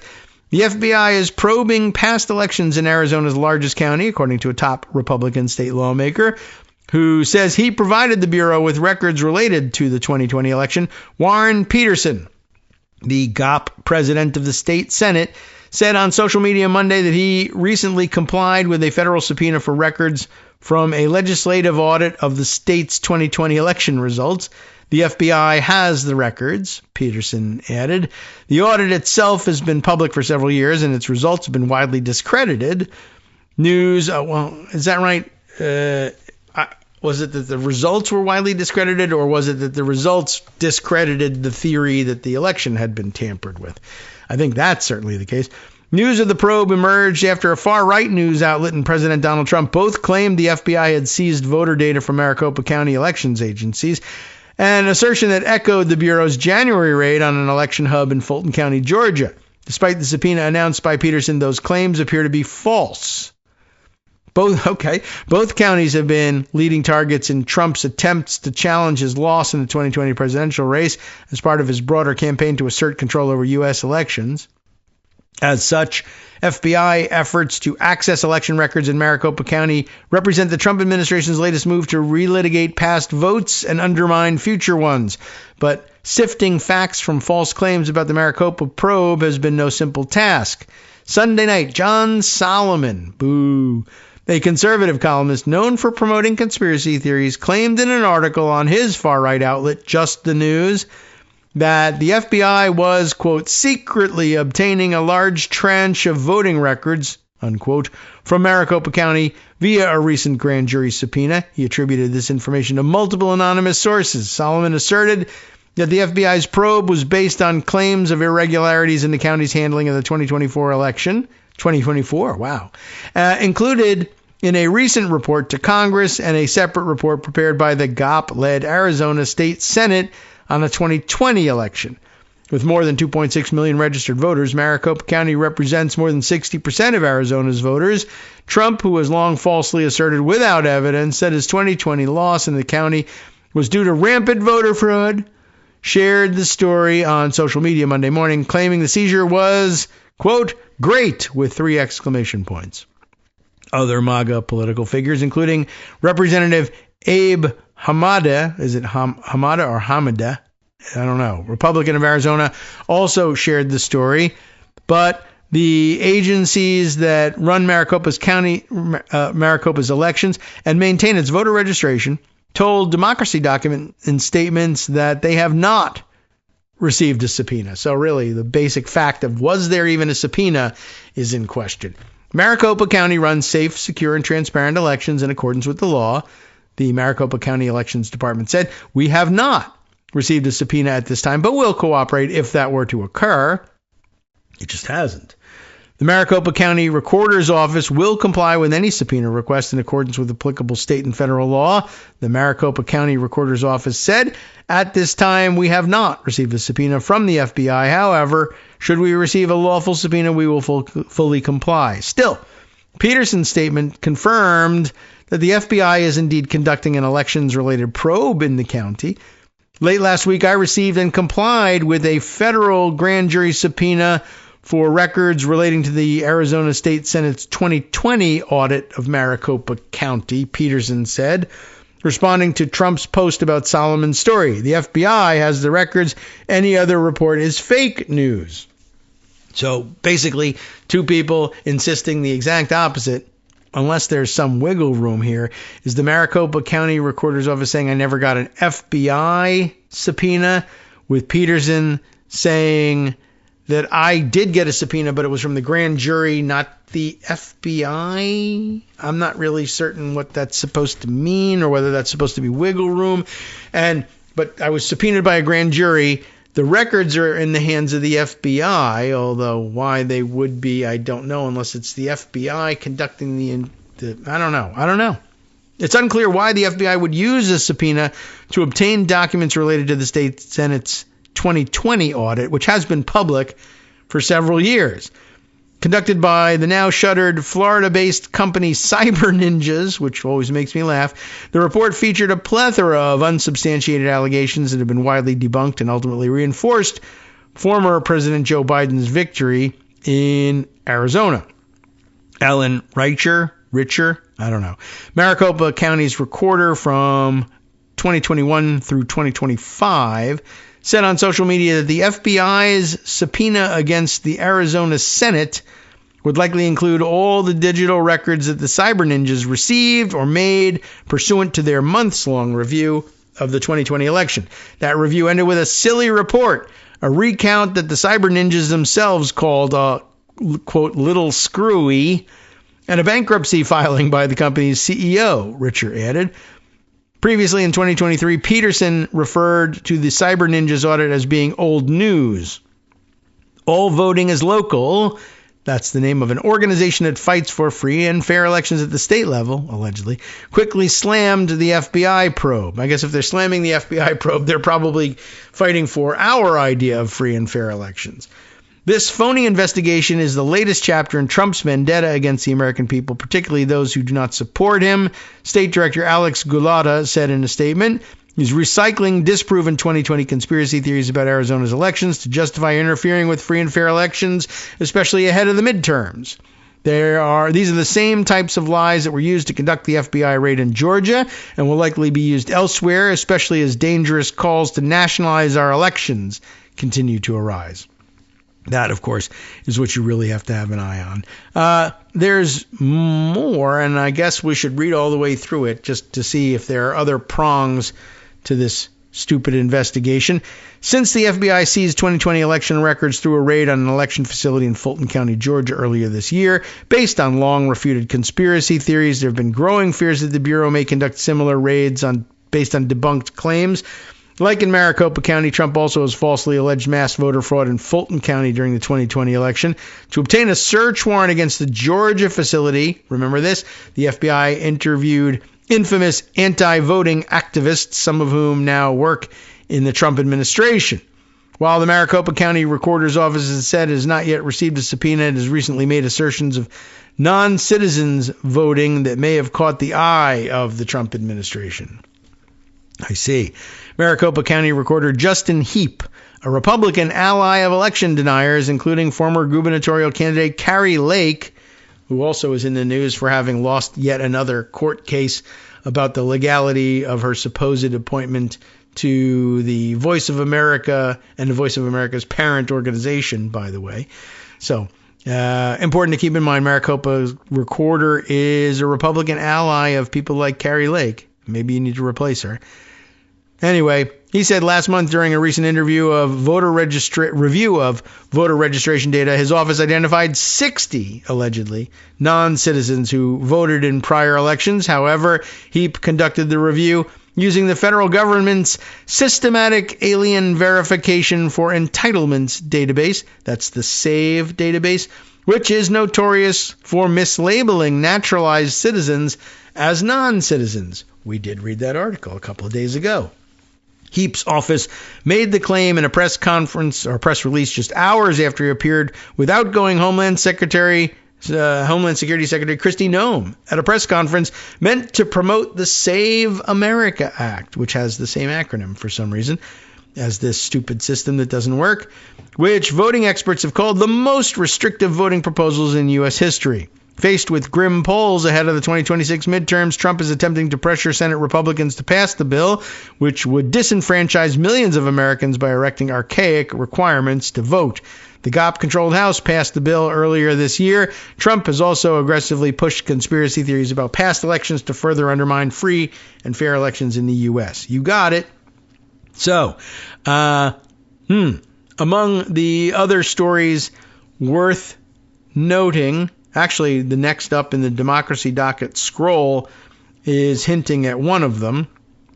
Not only did Kari Lake recently lose a case about the legality of her appointment and therefore the legality of everything that she ordered done, including laying off most of the staff of Voice of America. But there's more legal losses for the DOJ in New Jersey. And I think all I had at the moment socked away was a mention of it on Blue Sky by Quinta Jurecic. But this at least is a fully developed article. We can give you some sense of what's going on. It's Jacob Knudsen again, also writing for Democracy Docket. We'll give you at least bits and pieces of it so you know what's happening. Attorney General Pam Bondi violated federal law when she replaced Alina Habba. Remember her? The former interim U.S. attorney for New Jersey. And when that was ruled illegal, she said, all right, well, we'll try this. A triumvirate of attorneys. But that was no more legal than any of the rest of it, according to federal judge's ruling on Monday. That's U.S. District Judge Matthew Brann, who said the triad currently leading the U.S. Attorney's Office in New Jersey was another illegal attempt by Trump and the Department of Justice to get around the U.S. attorney appointment process as laid out by the Constitution and federal law. The government is warned that any further attempts to unlawfully fill the office will result in dismissals of pending cases. Brann, who was appointed by former President Barack Obama, wrote, the ruling marks the latest blow to Trump's shambolic effort to circumvent the Senate confirmation process and federal vacancy law to install loyalists at the helm of top U.S. attorneys' offices around the country. Brann is the same federal judge who ruled that Habba, the former personal attorney to Trump, had been illegally serving as U.S. attorney for the District of New Jersey for months. Though Brann disqualified her in August, Habba didn't formally resign until early December when the Third Circuit Court of Appeals upheld his original order. Bondi quickly replaced Habba by claiming that three separate officials, Jordan Fox, Philip Lamparello, and Ari Fontecchio, were now running the office's criminal, civil, and administrative divisions. At the time, Fox had only been with the DOJ for less than a year. In doing so, Bondi unilaterally fractured the power of a U.S. attorney, who is normally appointed by the president and confirmed by the U.S. Senate for a 4-year term, between three officials of her choosing. In addition to finding that Bondi exceeded her statutory authority with the appointment scheme, Brann denounced the DOJ's defense of the maneuver as an unprecedented assertion of executive power. That seems to be a recurring theme with these guys. On the government's reading, the Attorney General can appoint anyone to any subordinate position in the DOJ and delegate them the authority to act in any other subordinate role, no matter how significant, Brann wrote. That argument amounts to an enormous assertion of presidential power.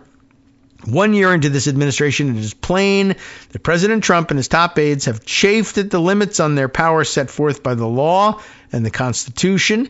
To avoid these roadblocks, the administration frequently purports to have discovered enormous grants of executive power hidden in the vagaries and silences of the code.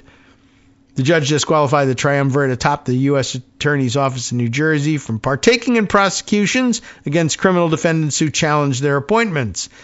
In a social media post on Monday, Habba, who now serves as an advisor to the Attorney General for U.S. attorneys, claimed Brann's ruling was, quote, ridiculous. But it's also ridiculous that she should be advising the Attorney General on U.S. attorneys, since she's not a U.S. attorney and never has been. Judges may continue to try and stop President Trump from carrying out what the American people voted for, but we will not be deterred, Habba said. The unconstitutionality of this complete overreach into the executive branch, time and time again, will not succeed. But of course, it's the judge's assertion that the breach and overstep comes from them and not from him. Isn't that interesting? We'll see where this goes and how much further they get with this. All right, let's see. Did I have something on the Kari Lake situation socked away in Instapaper or not? I won't have time to read it, but I'll try and find it for you so that I can share it and, make sure that you know it's a real thing. We can discuss it going forward, perhaps All right, note to self, I don't have to remember for very long, but what can I tell you? I could forget anything in the space of a few seconds. All right, other issues, anything? Oh, yes, right. I should at least quickly make mention of this fact. I don't think it's going to make a dent in anything or impact anything. It's not going to give away control of the House of Representatives or anything like that.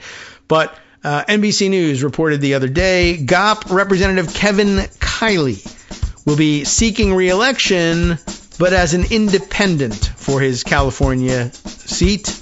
Let's see. Was parallel with the the announcement of retirement at long last for Darrell Issa never. Thank God I never learned to pronounce his name. He's been here forever, but we're done with him, allegedly. But here's the story. Kevin Kiley decided not only will he be running in the next election as an independent, not a Republican, but he is announcing that he considers himself to be an independent right now as he sits in Congress. That does not mean he won't caucus with Republicans. That does not mean he won't be voting with Republicans. That does not mean anything. Nothing automatic happens because there are now less than 217 Republicans in Congress. Certainly nothing happens with respect to the speakership. If they can somehow, I suppose, get a motion to vacate onto the floor, well, that could happen. And I suppose Kiley could vote with Democrats and disgruntled Republicans to vacate the chair. Not likely to happen now. Nobody wants that problem. Nothing automatic about it. And should they come to a vote, it's not even guaranteed that Kiley wouldn't vote for Johnson for Speaker.